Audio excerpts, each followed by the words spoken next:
नमस्कार, आप देख रहे हैं महान्यूज 7। मैं अनुराग नंदकिशोर शिंदे। बढ़ते हैं आज की कुछ ताज़ा खबरों की ओर। वंचित बहुजन आघाड़ी के नेता प्रकाश आंबेडकर ने हैदराबाद गैजेट लागू होने के बाद दायर की गई याचिका का उल्लेख करते हुए कहा कि इस गैजेट को सर्वोच्च न्यायालय में भी चुनौती दी जा सकती है।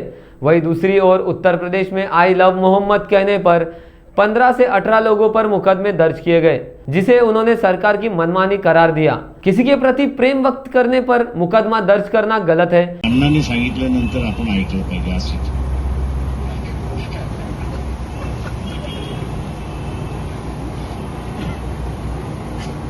तो त्याचं बघत असतो. म्हणजे मी नेहमी हसत सगळ्या RSS वाल्यांना म्हणत असतो, साले तुमच्यासारखं हुशार कोणी बघितलेला नाही. ते म्हणले प्रकाशराव फक्त दुसऱ्यांना हुशार करू नका तुम्ही. मोगलांचं राज्य आलं तर तिजोरी म्हटलं तुमच्या ताब्यात होती, पंतप्रधान पद म्हटलं तर तुमच्या ताब्यात होतं, आर्मीचा प्रमुख हा म्हटलं तुमच्या ताब्यात होता. सरकारने एकीकडे मराठ्यांना आरक्षण जाहीर केलं, दुसरीकडे आता ओबीसी ही याच्या विरोधात आहे. याकडे आपण कसं पाहतो? मी असं म्हणेन की जे देवेंद्र फडणवीस यांना 2018-19 मध्ये साध्य करता आलं नाही एकमेकाला भिडवण्याचं, त्यांनी GRच्या मार्फत आता एकमेकाला भिडवलेलं आहे. नुसतं ओबीसी आणि मराठा समाज यांना भिडवलेलं नाही, तर त्याच्याच बरोबर बंजारा वंजारी असाही वाद लागला ते GRमुळे, आणि दुसऱ्या बाजूला बंजारा आदिवासी असाही वाद लागला. अशी असणारी परिस्थिती तेव्हा चाणक्य अत्यंत चांगल्या पद्धतीने देवेंद्र फडणवीस यांनी राबवली असते. तर काय वाटतं यातून पुढे काय निर्णय काय? हा ओबीसी समाजाच्या हातामध्येच निर्णय आहे. आरक्षणासाठी ते प्रामाणिकपणे राहणार आहेत का? स्वतःच्या प्रश्नावरती ओबीसी प्रामाणिक राहणार आहे का, हा त्याच्यातलं महत्त्वाचं आहे. आणि स्वतःच्या प्रश्नावरती प्रामाणिक ओबीसी राहणार असेल तर मग ज्या ज्या राजकीय